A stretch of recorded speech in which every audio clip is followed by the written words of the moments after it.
Bonjour et bienvenue dans ce quatrième épisode de Pokémon Go avec Micro.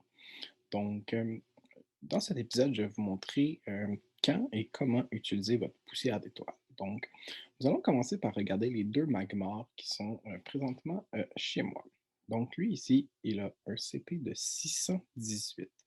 Donc, on va le capturer et ensuite, on va regarder quelque chose que je veux vous montrer. Vous aurez remarqué que j'ai sauté la séquence d'animation pour le capturer. C'est simplement pour sauver du temps. Je reparlerai de ce petit truc plus tard. Donc là, j'ai capturé mes deux Magmars qui sont ici, 375 et 618. Si on désire utiliser la poussière d'étoile, on serait probablement tenté d'y aller avec le 618 que je viens toujours de capturer. Donc, pour utiliser la poussière d'étoile, on utilise le bouton recharger, qui est juste ici. Donc, et on décide combien de poussière d'étoiles et de bonbons on veut donner à notre Magmar pour l'augmenter, pour le rendre plus puissant.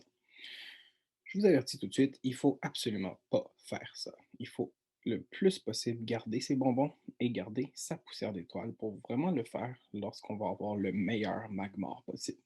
Le chiffre en haut, le 618 pour le CP, porte à confusion parce qu'on pourrait penser que le 618 est définitivement meilleur que le 375. Mais ce n'est pas nécessairement le cas. En cliquant ici, on peut voir à quel point le Pokémon il est bon. Vous voyez qu'ici, j'ai un 2 étoiles et on a les spécifications pour chacune de ces statistiques attaque, défense et points de vie. Donc, on voit que c'est pas vraiment un excellent Pokémon, mais il n'est pas si mauvais que ça non plus. Si je regarde le 618, on voit que le 618, en réalité, il est vraiment moins bon que le 375. Donc, il ne faut pas nécessairement augmenter le plus puissant qu'on a. Il faut augmenter celui qui a le plus de petites étoiles, celui qui a les meilleures statistiques. Et donc, on peut faire une recherche rapide dans notre inventaire Pokémon pour seulement voir les bons Pokémon. Comme ici, j'ai sélectionné seulement les 3 et les 4 étoiles. Là, je vais mettre le Magmar en question, que je viens tout juste de voir. Et on voit que j'ai deux Magmars qui ont 3 ou 4 étoiles. Et aucun des deux que je viens de capturer le sont. Il faut comprendre qu'un 4 étoiles, c'est très, très, très, très rare, et un 3 étoiles, c'est relativement fréquent. Si on regarde lui, si je viens l'évaluer, on va me dire que c'est un 4 étoiles parce qu'il a des statistiques parfaites. Donc, lui serait un bon choix à recharger pour utiliser sa poussière d'étoile. Mais vous voyez que je ne l'ai pas fait nécessairement parce que moi, je suis un économe et j'aime beaucoup, beaucoup, beaucoup garder ma poussière d'étoile. Donc, je n'ai pas augmenté Magmar parce que ce n'est pas le meilleur Pokémon feu. Donc, je le garde dans ma collection, mais ce n'est pas lui dans le. C'est pas le Pokémon dans lequel je vais investir ma poussière d'étoile.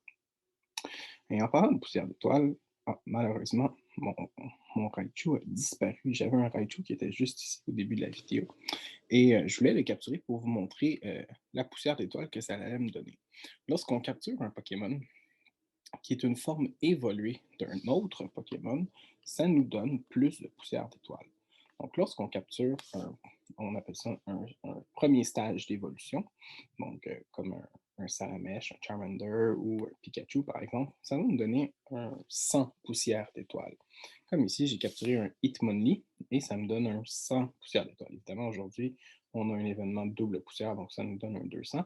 Mais normalement, ça serait 100 poussières d'étoiles. Mais si on capture une forme évoluée d'un Pokémon et mon Raichu est revenu, je suis bien content, on va voir qu'il va me donner beaucoup plus de poussières d'étoiles que le Pokémon précédent. J'ai manqué mon excellent. Espérant pouvoir le capturer du premier coup. Yeah! Et soyez attentifs à la poussière d'étoile qui va apparaître en haut. Ici, on a un 600. Donc, en temps normal, sans événement, ce serait 300, donc 3 fois plus. Lorsqu'on voit une forme de troisième stage d'évolution, donc par exemple, si j'étais très chanceux et que je croisais un Venusaur chez moi, Venusaur me donnerait encore beaucoup plus de poussière d'étoile. Donc, c'est l'avantage de vouloir capturer les gros Pokémon qui valent cher. Donc, je résume, la poussière d'étoile, ne l'utilisez pas, même si la tentation peut être forte. c'est vraiment très important de la garder parce qu'elle sert à beaucoup de choses dans le jeu. Elle ne sert pas juste à augmenter la puissance de vos Pokémon, elle sert entre autres à faire des échanges.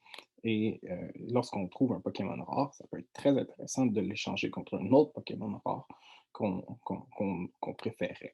Donc, vraiment, le truc que je vous donne aujourd'hui, c'est garder votre poussière d'étoile. C'est vraiment très, très, très, très, très précieux. Vous pouvez également garder les bonbons. Je reviendrai sur une deuxième utilisation des bonbons dans une vidéo subséquente.